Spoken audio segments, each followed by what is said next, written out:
take a walk with me, not like you used to do. Do something different and put yourself in other people's shoes. Open up your mind and open up your eyes and change your direction, change your perspective.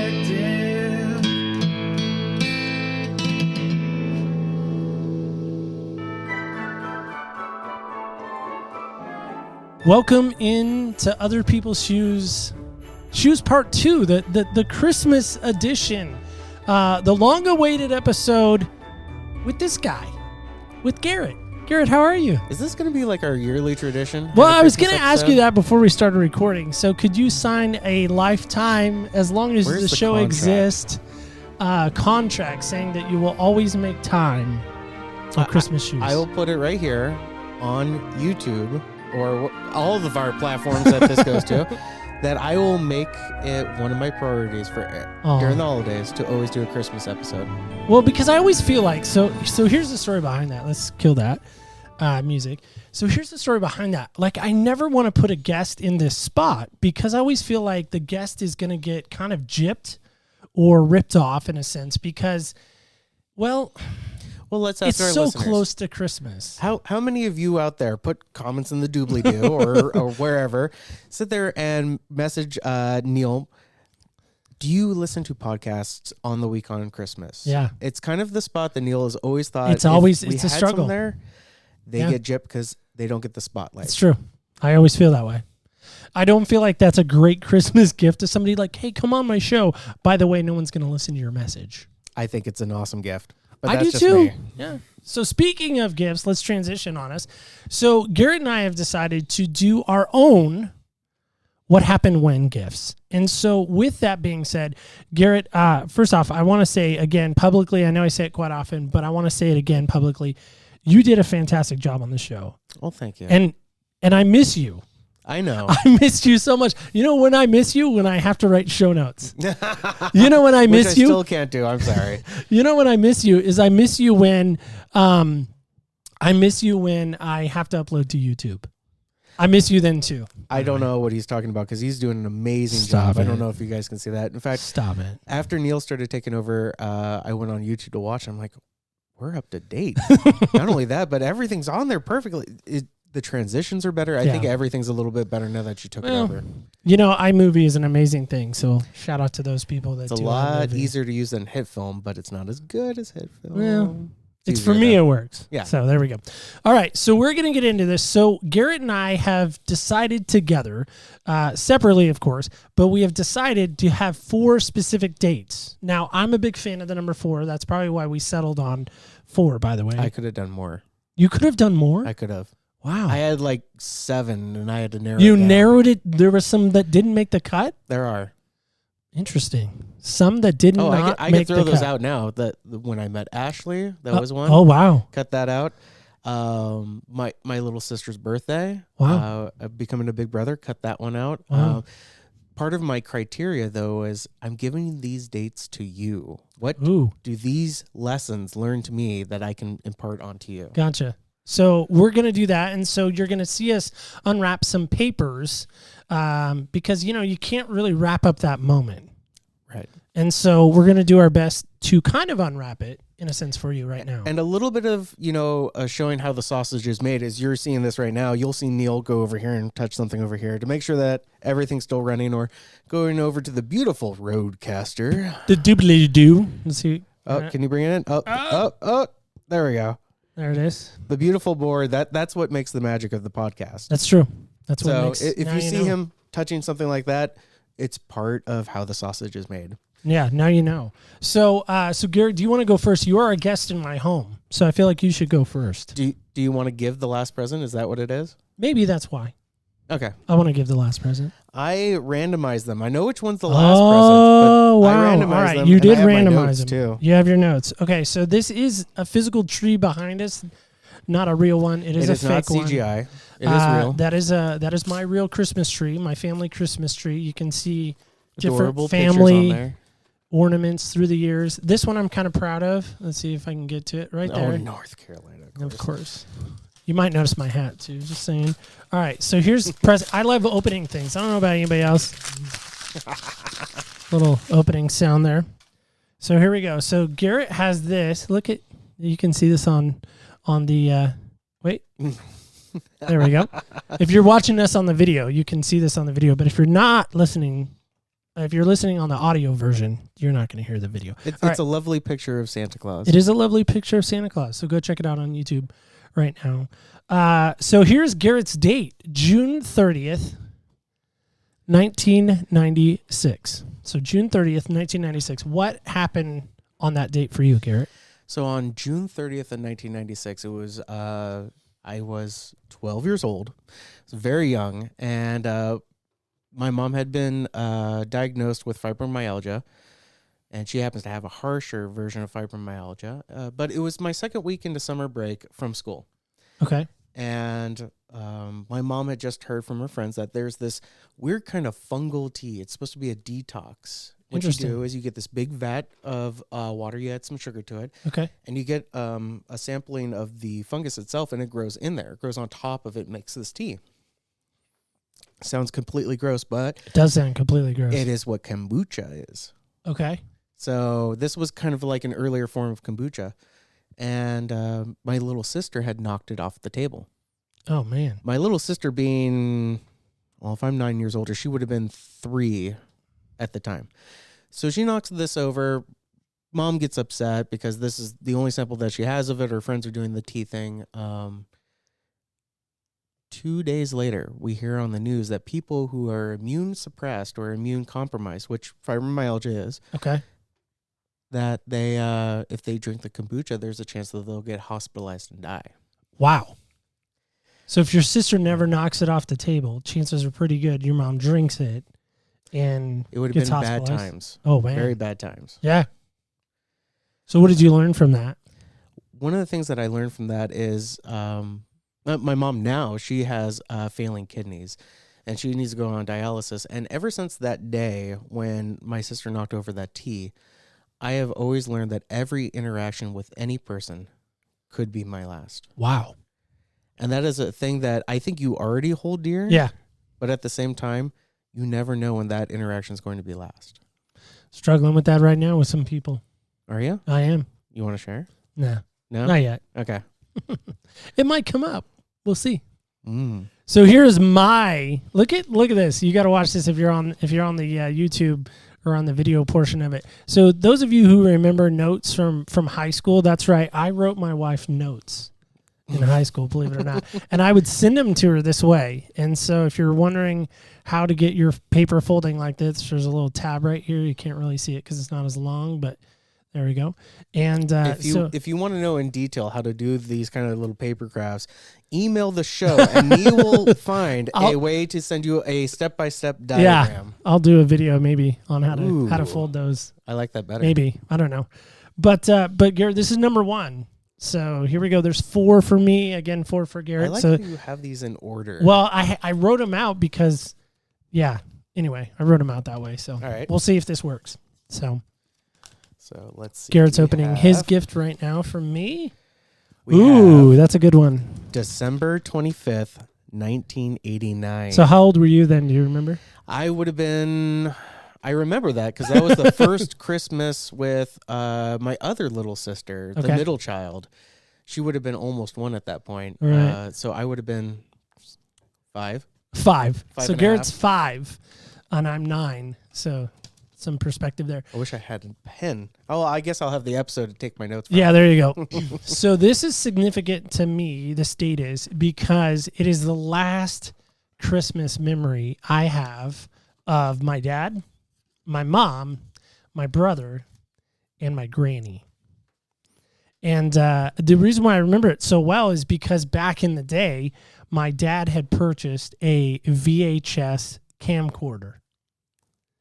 And so I remember that because we taped Christmas from start to finish, from like the time we came out to the time, we unwrapped everything, and then we set everything up, and we would talk about who we got, who got us this, who got us that. And it was our way to kind of thank those people for said gifts, which was weird because we never sent that video to anyone. So I don't know why we did the like kind of debrief interview. But as the last Christmas, I really, and I think part of the reason why I remember it so much is because it was the last Christmas with my granny, as I mentioned. She ends up dying in 1998. So, I mean, there were a lot of other Christmases that happened after 89, but 89 specifically because, again, I remember watching that VHS video, and I don't remember too many Christmases with my dad there too. So, I mean, there's a lot of stuff there to unwrap and unpack. But I will say that that one of the things I wish I could have or to give to you would be my granny's love, because she truly loved everyone. And to me, that's one thing that is so hard always at Christmas for me, is because she's no longer living, and, she's not able to see, my beautiful wife. She's not able to see my brilliant daughter. She's not able to see, the show. She's not able to listen to it. She's not able to do, all those things. And I really miss her. And at Christmas time especially, I think it hits me harder because I don't have that love of her in my life any longer. And it's such a tragic thing. She was one of the few people that really believed in me and believed that I was going to be something special. I mean, there were many along the way, but not very many, I should say. Not very many along the way that really truly believed in me and believed in who I could become, if that makes sense. It does. Do you still have the tape? I don't know. It's VHS, so who knows? And we've moved so many times since that time period. But we were in her home in Coos Bay. Love Coos Bay. Yeah, I do too. And that's part of the reason why I love Coos Bay so much, is because I feel like a piece of her is still there. Yeah. Even though she's been gone, as I said, since 98. So, have you guys thought about doing a Christmas out in Coos Bay? I don't know if I ever could. Oh, that's true. Might be a little emotional, but I mean, I still have some friends that live there, but I don't know. It would take a lot to go out there to do a Christmas. Because I know you guys go out there every so often for like vacations. We do. Trips. Yep, we do camp out there quite often, but yeah. Ashley and I go out there for anniversaries when we can. Yeah. It's a great little community. Yeah. I used to live out there. Really? After high school. Huh. Yeah. And then I moved back to California because there's nothing in Coos Bay. Well, there really is. It's a great retirement community. It's a great retirement community, but there's really nothing there anymore. So, all right. Well, my friend Eli's there, but outside of that, there's really not a lot there. That's true. Anyway. Let's see what this one is. Ooh, another one. Clue. I love opening stuff. Even if it's a card, I still love opening stuff. Is that weird? Anybody else like that? They just love to open stuff. Like when Amazon comes, man, that is just. Oh, Amazon. Oh, so Amazon. much Amazon right now. All right. Ooh, I like this one. Look at this picture. It's kind of cool. Well, that's pretty. Yeah. It's got some snow and you're looking in on a window and you see the tree and the fireplace and some stockings and kind of a snow scene. So August 9th, 2004. Oh, showing my horrible handwriting. Oh, no. Oh, that's all right. I did it already. So now you're even. Yeah, we both have very bad handwriting. So August 9th, 2004. What happened there? So 2004, I was in college at the time. Okay. Actually, I just dropped out of college at the time. All and August 9th, I was working. So let me paint a picture. Yeah. We had moved up to Coos Bay at that point. Okay. I was going to college It's funny that we both have Coos Bay roots, by the way. This world is so small. Just to tell you guys. Statistically speaking, are probably pretty high. But anyway, go on. So I had gone to SOCC, dropped out of SOCC. Which is also called SWAC. Well, they took the Southwestern is now one word, not two words. My mom actually graduated from SWAC back in the day. Yes, she did. Wow. She's a SWAC grad. My great-great-grandfather founded that college. Well, there you go. See, again, small valley. Yep. Small world. And small world. All right, sorry. So I had dropped out. I was dating a girl at the time, planning on living with her. My parents were moving back to California because the job market sucked.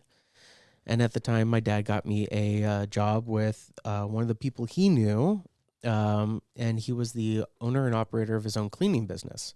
So what we do is we go in, we'd strip floors of the wax, and then re-wax them. That was one of my main jobs. The other one was we would do windows together. So you're always working with Mike. Mike was his name. Big Irish guy. Like he's 6'80", and he's a little rotund. He's a bigger guy. White hair, lovely personality, always joking around. Being Irish, he has a little bit of a temper, but he never means any harm by it. He's a lovely guy. Mike, if you're listening, you're an amazing person.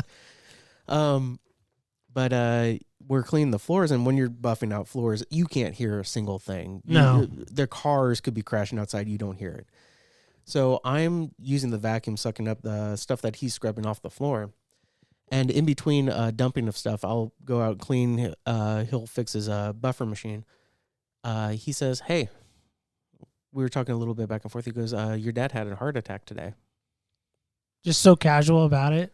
Just very casual about it. And me being the 19-year-old, I don't have a whole lot of life experience. I'm working nights to do this, and daytimes I'm working in a video game shop. I mean, anyone else have their hand up to Garrett was in a video game shop? It's me. I was also working at Walmart at the time, too. I had 3 jobs.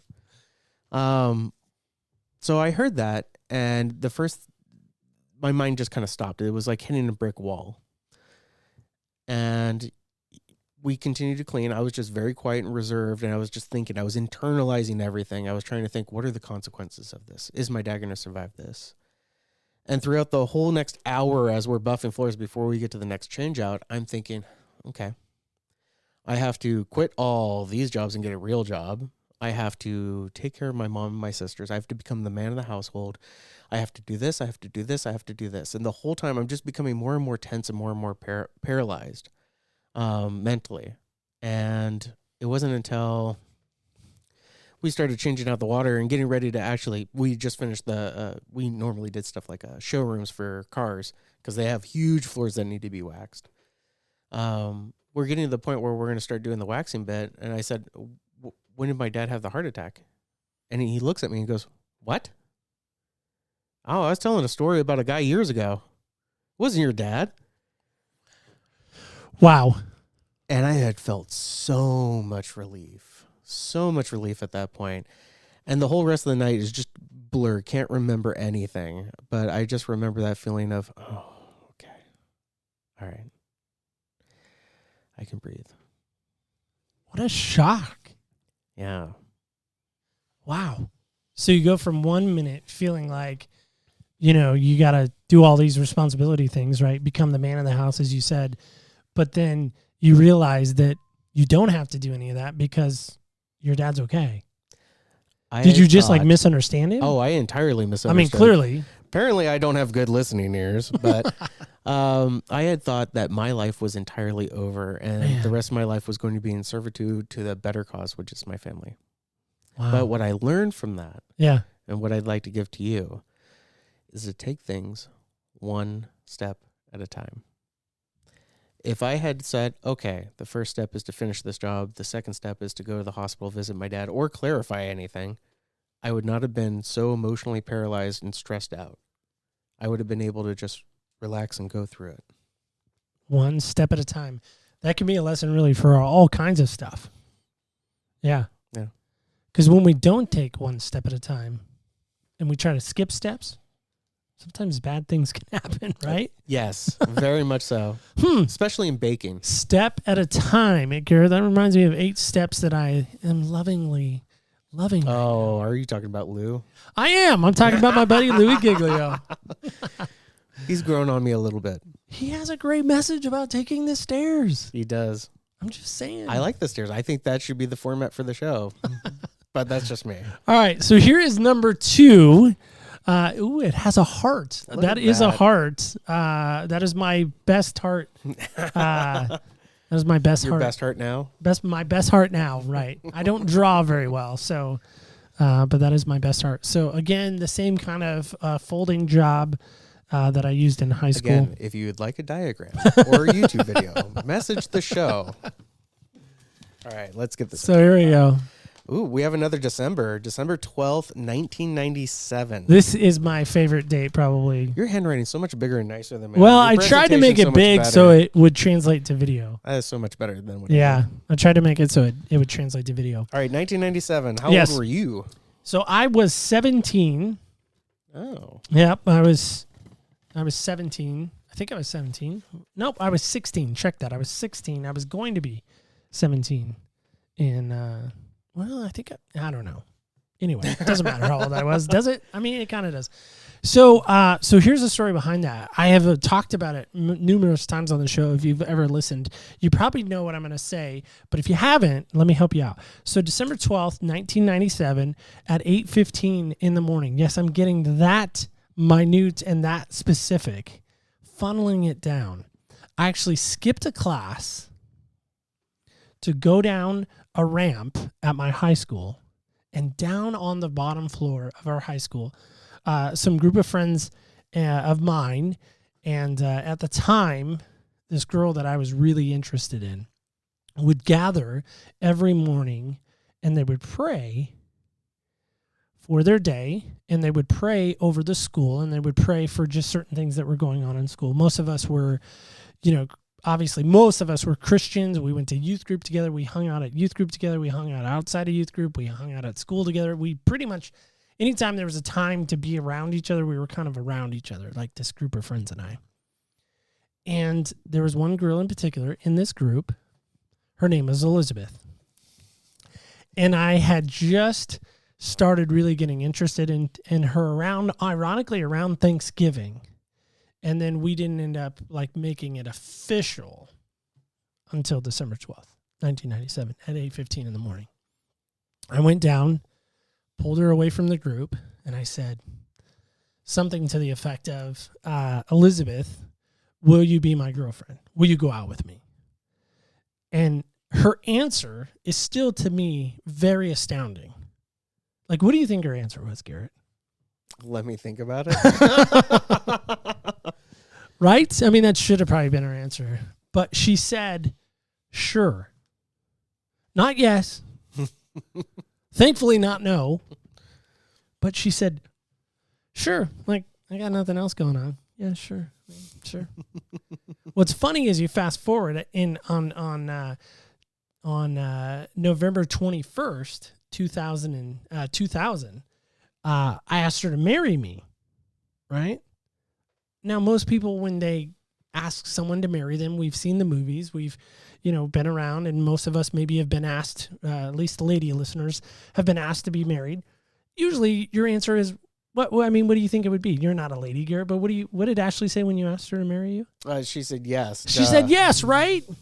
Right. So my wife, in her brilliance and being very mean, says this when I ask her to marry me. Sure. So for listeners who don't know, I happen to work right next door to his wife. I used to work with Neil. Now I work with his wife. He traded up to work with better coworkers. I say it's just different.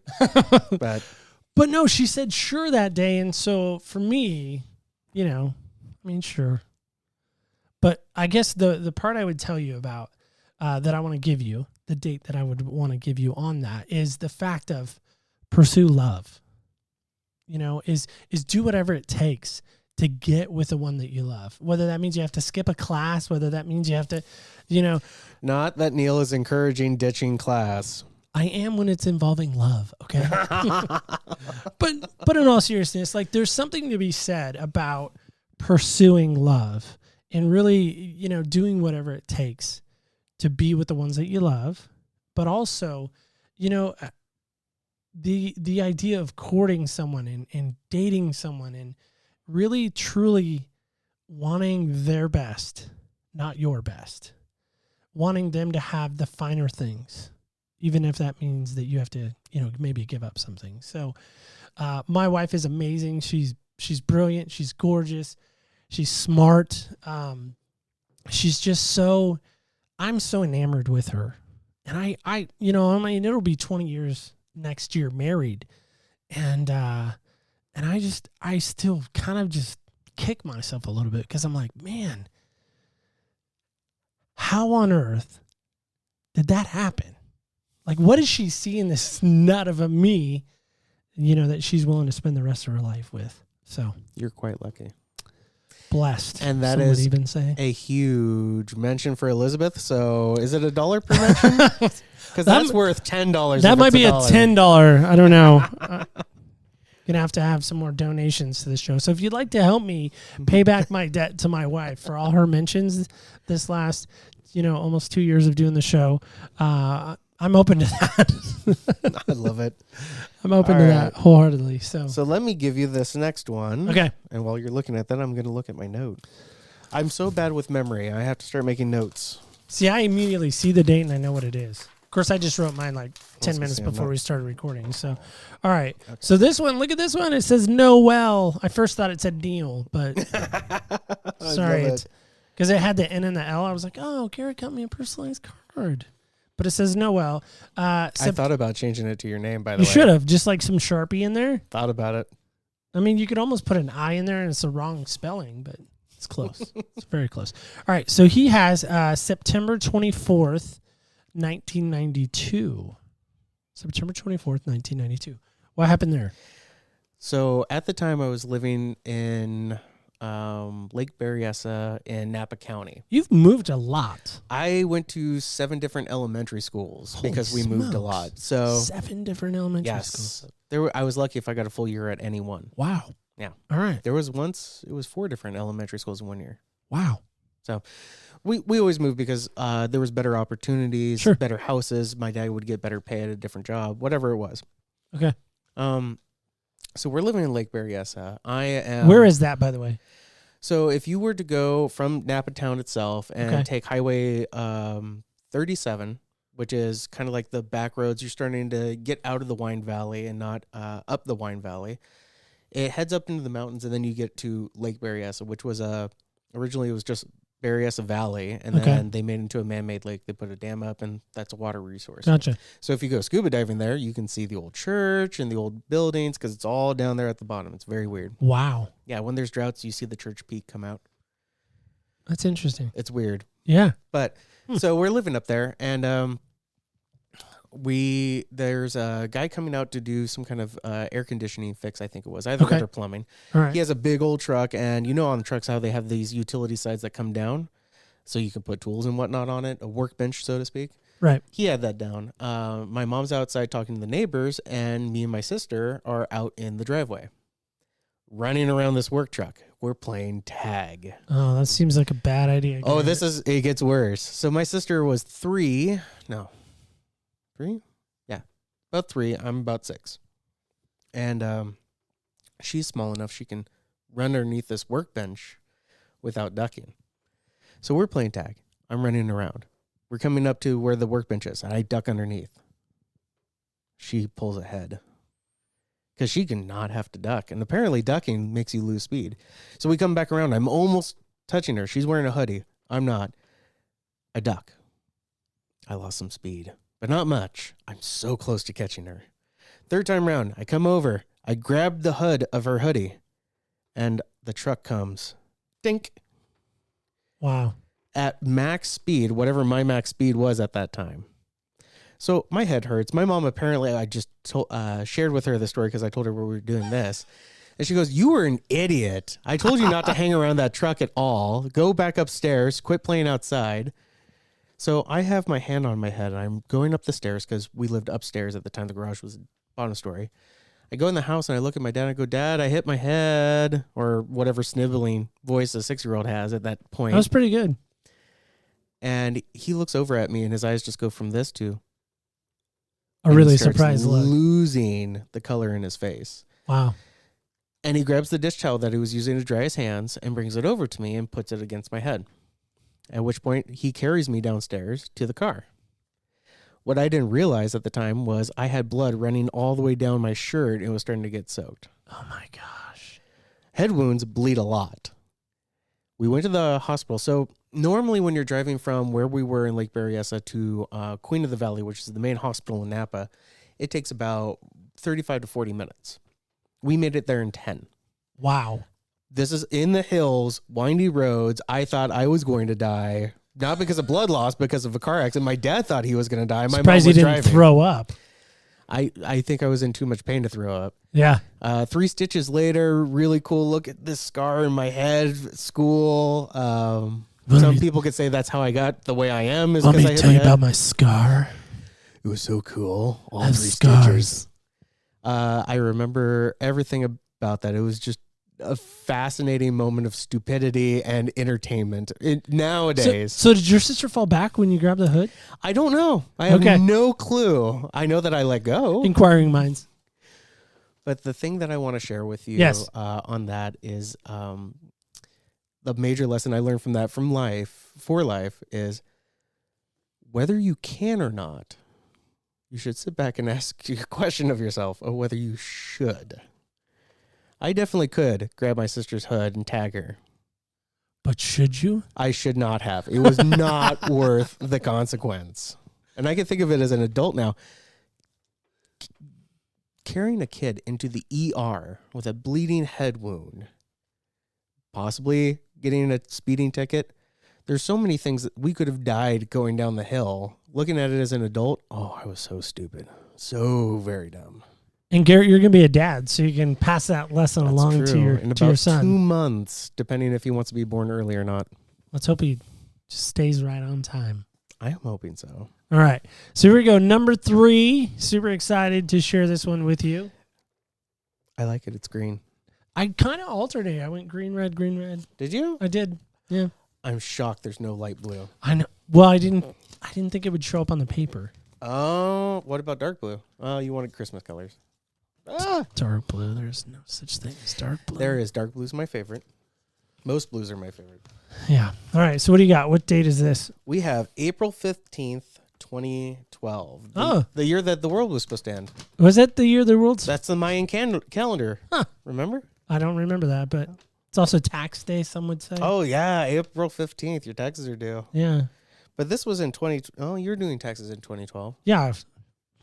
Sadly, yes, I was doing taxes in 2012. Well, somebody was doing them, TurboTax or who knows. Wasn't me. All right, so tell me, what was going on so, April 15th? I don't have my phone nearby, but I think that was a Sunday. Let's just say sure. I'm pretty sure it was a Sunday. So, our church that I currently go to, New Beginnings, which I invited Garrett to on an Easter Sunday so many years ago. But this church, New Beginnings, our church firmly believes in when you make a decision for Jesus, you get baptized. It's one event. Now, some will argue that or question that or challenge that, but show me in Scripture where that is, and we can talk about that. But during this event is a day that I got rebaptized. And the reason why I bring that up is because when I was 9 years old, I walked the aisle. That's what they call it back in the day, is I was a Southern Baptist kid, told my whole life growing up that I was going to go to hell if I didn't make a decision for Jesus and get baptized. And so I remember walking the aisle at 9, really scared, really kind of just not wanting to die. And I probably had just done something crazy, to my mom or something really mean to my, brother at the time. And so, I remember walking the aisle and wanting to be in the water because everyone was up front. And, so I got baptized essentially in my mind for all the wrong reasons. And so, in fact, when I got baptized at 9, kind of a fun story, the pastor actually asked me, how long can you hold your breath for? And I thought, well, not very long. I mean, I'm not, not a Navy SEAL. Michael Phelps wasn't around back then, but I mean, I'm not Michael Phelps, I mean, probably back then it was probably Mark Spitz, 1989 or something. Anyway, the point was I thought, why does it matter how long I can hold my breath for? And he goes, well, because I got to hold you down a really long time because I know all the sin you have in your life. Now, mind you, his wife was also our children's leader. So she knew me pretty well. And so again, I think all the wrong reasons to get baptized. Nothing against that church. It's not like they promoted, getting baptized at 9. I mean, it was a decision I made. But at 9, did I really know what I was doing? Some would challenge that. Some would say, no, you probably didn't. So anyway, so fast forward, we're going to New Beginnings now. And I'm hearing about all this baptism and, when you make a decision for Jesus, all these things. And I was like, well, I mean, I got baptized at 9 and the pastor challenged that, and he said, "Did you really know what you were doing?" And I said, "Well, no." So he said, I really think you should get rebaptized. And I thought it was the craziest thing. Like, I don't need to be rebaptized. But we talked and kind of went back and forth, and I finally made the decision to get rebaptized. It was something powerful for me. It was something, kind of life-changing, but not so life-changing because I had to go back and ask him, when the date was. And so I guess the reason why I would give you that moment is because I think there's power in remembering dates. There's power in remembering what happened. And I think that's what's been so amazing about this series is hearing about people's dates. Because everyone has them. I just think we don't remember them. So my challenge or my charge in this to you would be, remember those dates. Remember those dates that are so powerful to you. Because I really think if we don't remember them, we're bound to forget them. And it's bad to forget those dates because significant things can happen, but we just don't remember them. So that's my takeaway on that. So you're saying by committing those dates to a memory, to commit to the remembrance like a of journal those or dates something like that. Yeah. makes them more powerful. Yeah, I think so. Okay. Yeah. All right. We got you're grabbing the fourth one on your side already? Do you want to? Yeah. Okay. I was going to say, I can open that one first. No. No. This is a big one. This is a big one. It's a huge one. All right, here we go. I actually opened this one somewhat normally. I didn't Velociraptor it. 1992. I feel like we're in a time machine. So December 19th, 1992 is Garrett State. What a great card this is. So it's red, and it's got a wreath on it. I know you're not a fan of red. I'm not, but it is a very Christmas. Something color. about Christmas and red. I kind of make some concessions on that. So this one is a Christmas story. So what happened on that? So this is a Christmas story. This one is a Christmas story. I saved the Christmas story for last. There you go. All right. So 1992, I was 8 years old. We were living in Napa on, it's a street over by the Napa High School. Okay. I can't remember where it was. We were in a duplex. Let me tell the story and then I'll paint the circumstances. Okay. So we're getting ready to have dinner one night, and Dad was working because Dad worked nights at that point. And my mom decided to do a whole bunch of little finger foods. We had carrots and peanut butter, celery and peanut butter. There was ranch. There was a French bread pizza that was all cut up into little pieces. Nice. A bunch of little finger foods. And my mom put out a blanket. My little sister had just been born. My mom was pregnant with my littlest sister.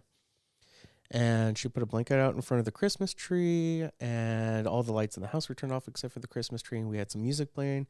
And it is by far my favorite Christmas memory because the tree was there, the smell of candles was there, just the love between me and my sister who was around at the time and my mom, just the family unit being there and being there for each other. And it was just such a nice, warm, quiet evening.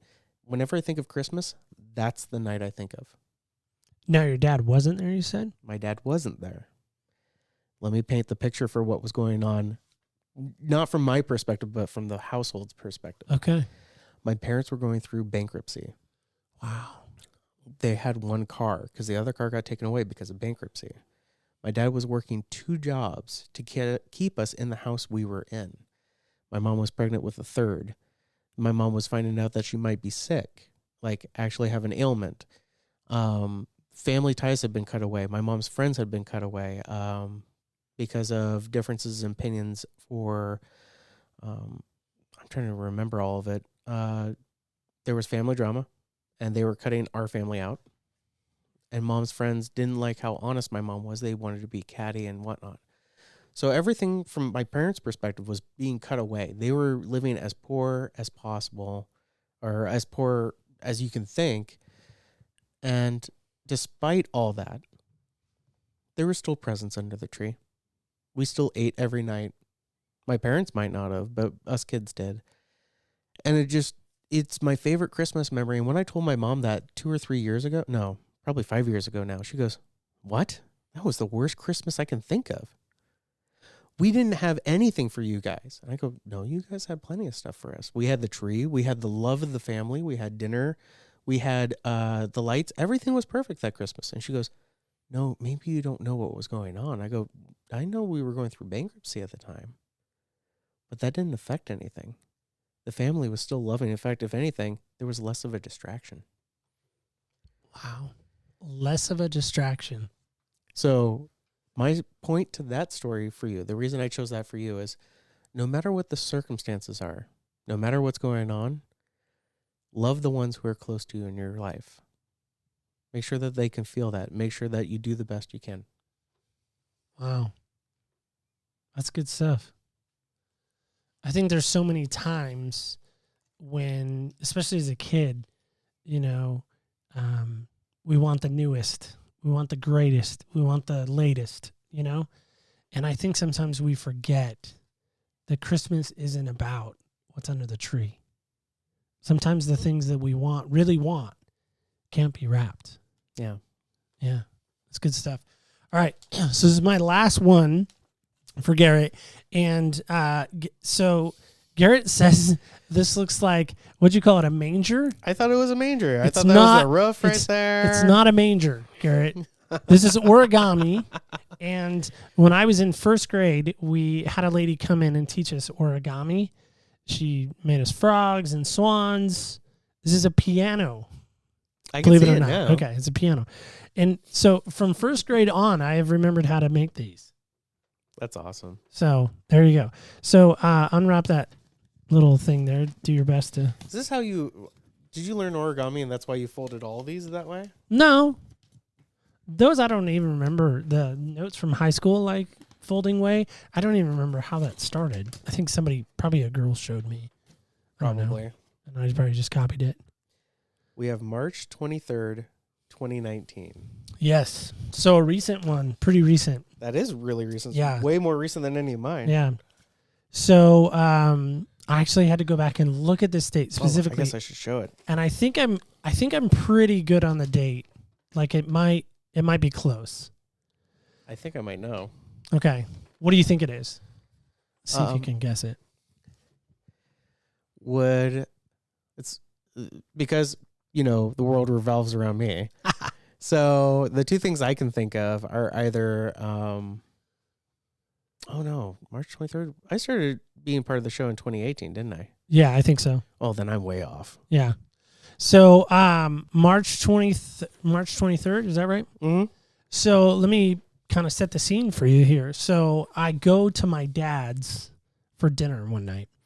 My dad's wife invites us over, and my cousin, who I don't see very often, her name is Lisa, and I think she's a year older than I am. She might be 2 years older than I am. Anyway, she's between my brother and I. So my brother's like 2, so she might be a year older than I am. Anyway, it doesn't matter. She's older than me by a little bit. But we grew up around each other for the most part. But she was always kind of mean to me. She was always Team Corey. She was never Team Neil. Corey being my brother, yeah. And so anyway, so we're in this discussion at my dad's home around my dad's table. Something about sitting around a table. I don't know, things happen when you sit around a table, right? And so Lisa is kind of talking about my brother and talking about some things in my brother's past. And so I kind of jumped on that train, and I said, yeah, do you know he's done this? And I start like listing all of my brother's transgressions, all of them. Because in my mind, I'm the best judge of my brother's transgressions, right? And I'm listing them all out. My brother's done some pretty challenging and some tough stuff, and there's the law has gotten involved in some situations. And so anyway, then I kind of pull back, kind of zoom out, and I'm like, but look at all that I've accomplished. And I start like listing like all of my, accolades and accomplishments and awards and, all the stuff that I've done. And I look at my cousin, and she's sitting kind of across from me at the table. My dad's at the head of the table. Mind you, it's his house. Just want to remind you of that. And so I say to my cousin, I said, and I don't get it. I don't get why my dad can't finally admit that he's proud of me. It's been, 39 years, and I still have not heard him say that. And my dad raises his hand like he's in school, you know. And I said, you don't have anything to say here. You have nothing to say. In his own house. In his own house, I'm telling him this, right? In his own house, I'm saying, you have nothing to say here. You don't get to, like, this is our conversation. We're just having it for the group. But this is like kind of our conversation. So you just kind of need to not say anything. And he said, no, it's my turn to talk. And I start to interrupt him. And he says, no. You don't get it. You don't get to talk right now. It's my turn. And I said, okay, I'm all ears. Let me hear your explanation of why 39 years you have said nothing to me about how proud you are of me. Let me hear it. It's got to be really good. And my wife reaches under the table and she grabs my leg like I'm grabbing Garrett's leg right now. Slightly uncomfortable. You can't see, but I am, just to show. That's our universal sign, mine and Elizabeth's universal sign for Neil, shut your mouth. Right? So I'm quiet because now I'm all ears. And he says to me, you don't get it. I said, don't get what? Like, I'm adamant. Now I'm angry. And he puts his hand up again. He said, shut up. It's my turn to talk. I said, okay, fine. Another squeeze from my wife, like, shut your mouth really this time. And he says, I never worried about you. He said, as a kid, you failed a lot. He said, but I noticed you would get back up again. You would get really angry and you would get really frustrated. And you would quit for a couple hours. And then you would go right back out to what you were doing and you would try to figure out what you did wrong. He said, I never worried about you because you kept trying. You kept pushing forward. He said, I never worried. I knew you were going to get it. And I said, and he said, yeah, I mean, if that's what you need to hear. Yeah, I'm proud of you. I'm proud of who you are. I don't need to tell you that. You should just know that. And I'm like, how should I just know that? You never told me. You never told me once. He said, well, I didn't figure I had to because I figured you knew. And I was like, how did I know? He's like, well, I don't know. I guess I just thought you always knew. So it was in that moment, driving home. My dad lives a little ways from me in a place called Talent. It's about 35 minutes from where I'm at. We're driving home on the freeway, and my wife says, what do you think about that? Your dad finally said he's proud of you. He's proud of who you are. He's proud of, what you've become. What do you think of that?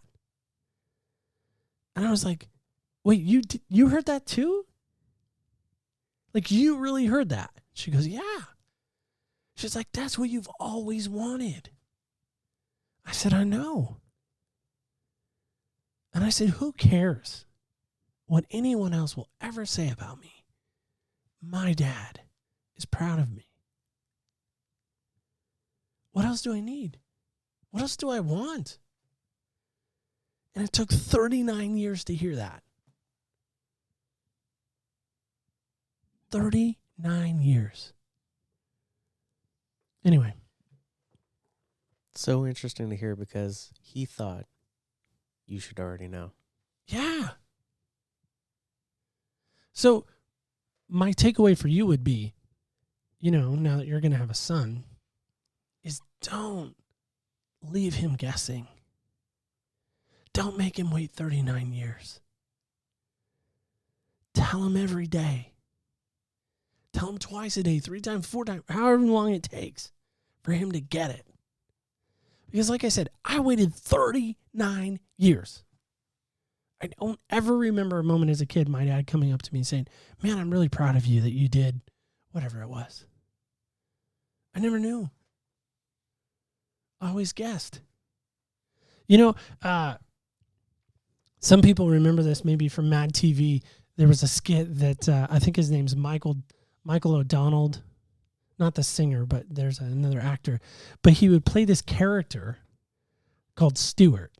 And he was like this grown-up man child. It's really funny and kind of inappropriate, but he has this line where he's trying to get his mom's attention or the person watching him's attention, and he says, "Look what I can do. Look what I can do." And he does this like stupid little thing. But that was me always as a kid. Dad, look what I can do. Dad, let me show you that I can do this. I want to show you that I can do that. And it seemed like he never really wanted to see it or be a part of it. And that was really hard. But when he said that in that moment, I'm not going to say all of it went away, like, immediately. But it was for the first time I finally thought,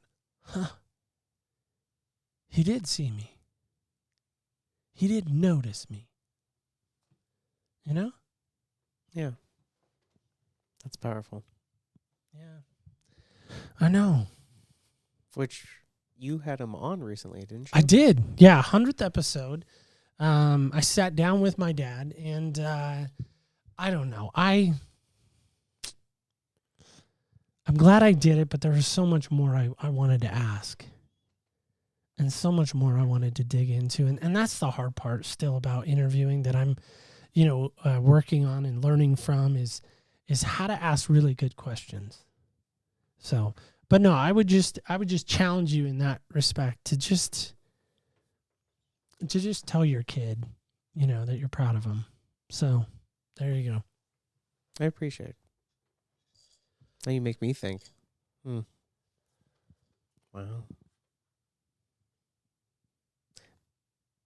So the baby showers this couple weeks ago, Yes.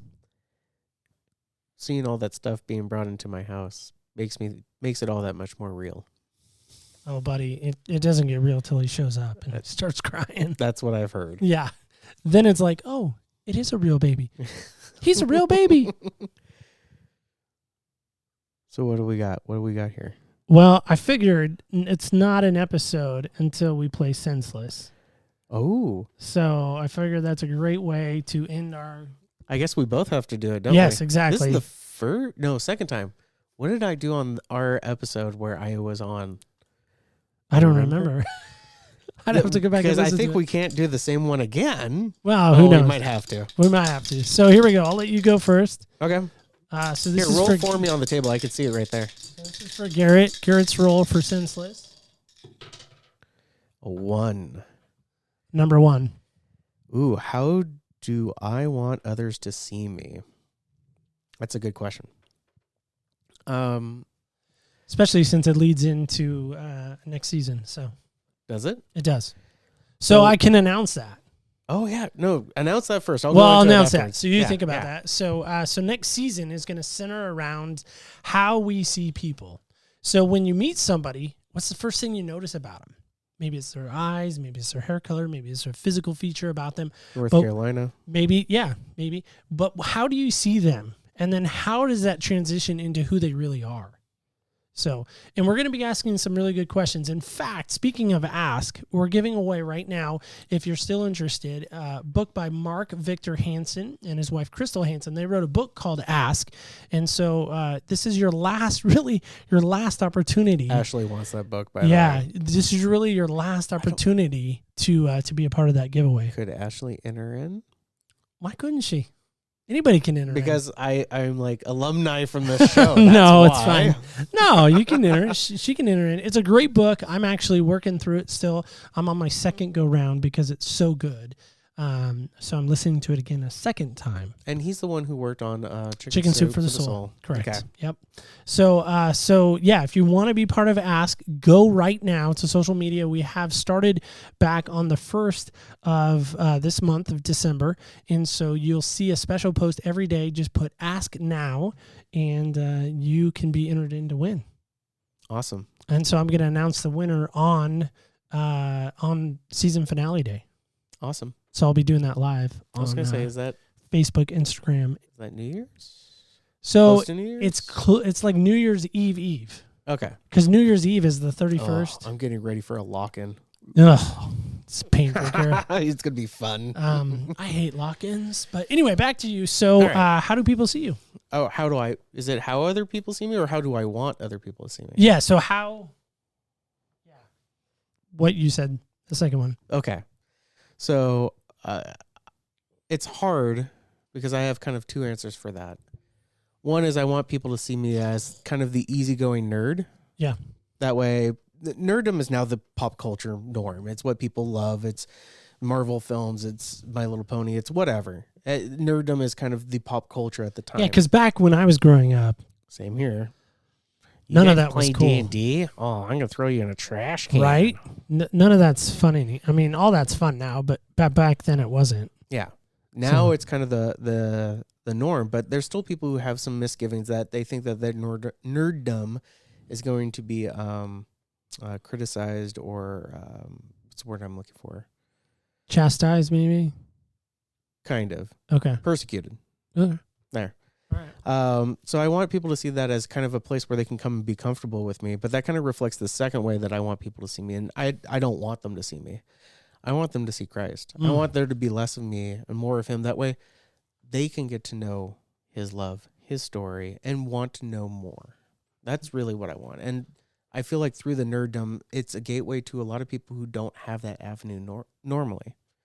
Plus, I'm a nerd, so it helps. So do you feel like that's cliche at all to say, oh, I just want him to know him and know more of him and less of me? The way I say it definitely sounds cliche. I've heard it that way, but really that is my heart. I love people. I want them to get to know Jesus. Okay.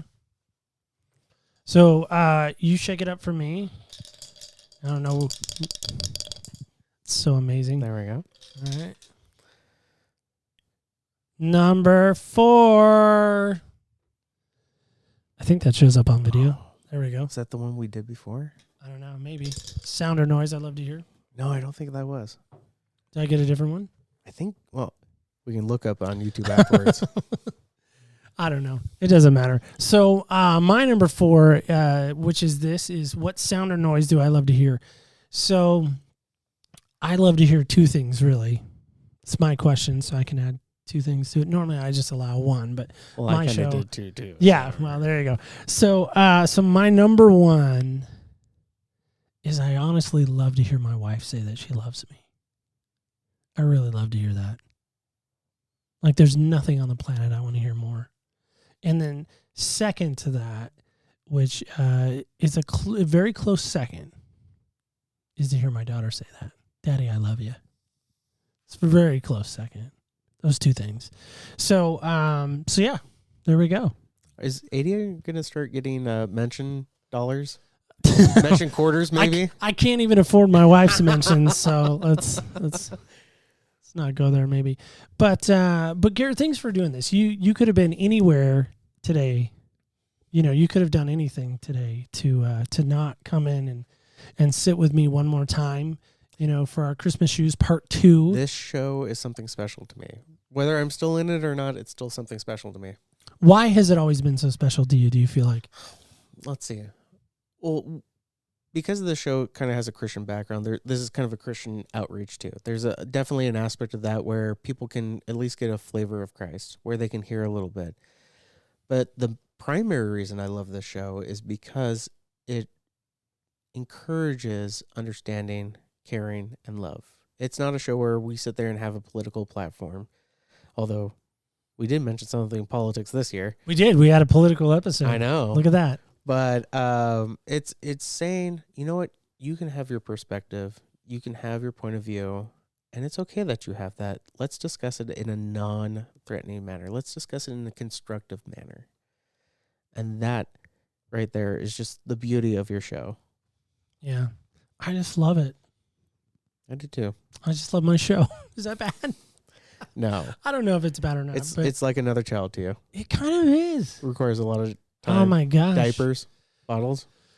A lot of babying. A lot of babying for sure. But Garrett, no, I just want to say thanks for coming on. I really appreciate it, man. This couldn't have happened without you. This episode specifically. So I just want to say this. You know, I'm a big proponent of just perspective. I really want that. I seek that in this next year. And I want to challenge you on that, you, the listener. I want to challenge you on your perspective. I want to challenge you on how you're walking this life, how you're walking through your interactions in life. Are you really taking those moments captive? Are you really asking yourself some really tough questions? Because let's face it, 2020 has been a ginormous train wreck, right? Some would say it's been the worst year ever. Oh, COVID. Here's where I'm at.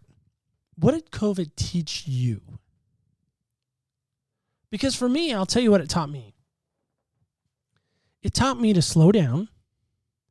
It taught me to look at those around me and really ask some very tough questions. Some of those questions that I've really had to wrestle with is, work. Some of those questions I've really had to wrestle with is the show. Some of the questions I really had to wrestle with is, who am I? Who am I deep down? And those are some deep questions that do require some work. They're not just, I've had to really, but really deep stuff. And so I just want to challenge you as we close out today and we look to next week, as we end our season of What Happened When, is ask yourself this question: what happened to you when? And did it really change you? Has it really affected you? And if it has, what have you learned from it? Because I think that's the key of even with Garrett and I today, is the fact that we shared some dates that happened to us, but there was a lesson to be learned in those dates. And to me, there's nothing more powerful when we hear something, we do something, and then we learn from it, and we are able to share that then with someone else. And to me, there's nothing more powerful than that. So, guys, just want to remind you, as we do so often, remember, when you walk in other people's shoes, you really do get a different perspective on life. I can say it again.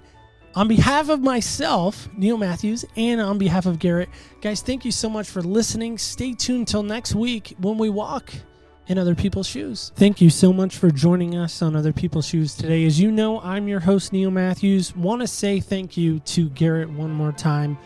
By the way, I think he has officially committed to a lifelong contract that will involve him always doing our Christmas episodes. So wasn't that fun? Hopefully you guys enjoyed that. I know I enjoyed recording it with him, and to sit with him and to get creative with him again was truly a very Merry Christmas gift, at least for me personally. So that was fun to do. By the way, stay tuned till next week. We are going to end, as I alluded to in the episode, we are going to be ending our What Happened When, and it's kind of a very special episode for me. Not a milestone episode per se as far as numbers go and things like that, but I get to sit down and chat with my cousins who realistically should be, and I consider, my sisters. And I want to just set the stage and the table for you on that. They both are going to be talking about a very tough subject. Their growing up life and what that was like, and their What Happened When.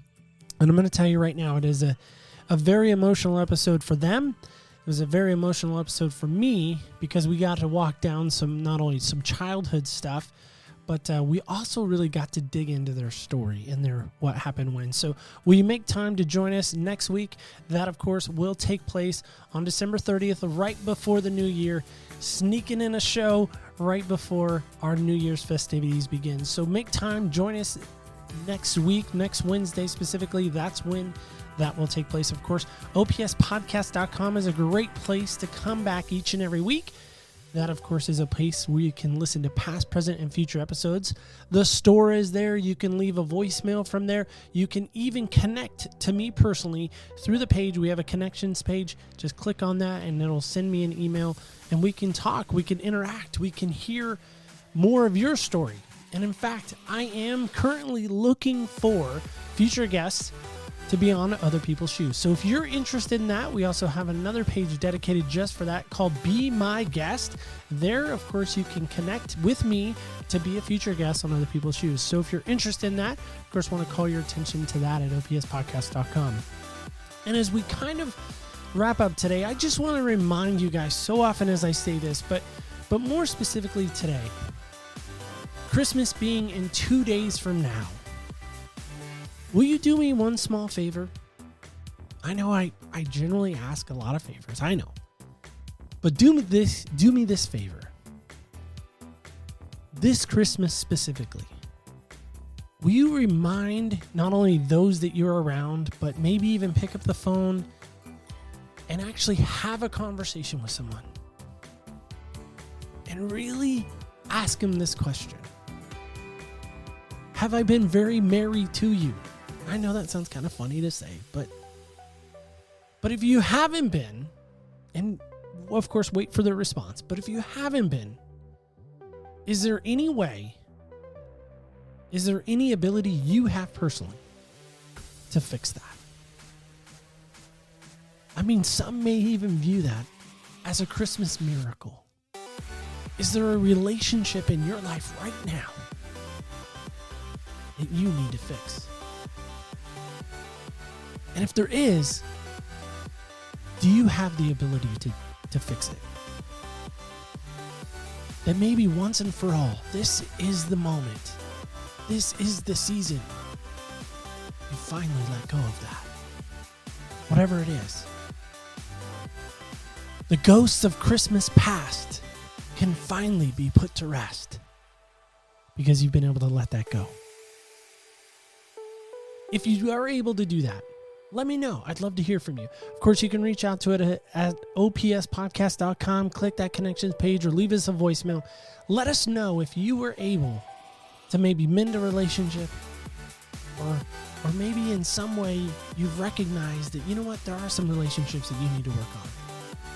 And you're going to try in this next year to really fix them and do your part to fix them. Again, if you have, and if you do that, let us know. I'd love to hear from you. Just want to again say Merry Christmas to you. Thank you so much for listening and watching, and stay tuned till next week when we walk in other people's shoes.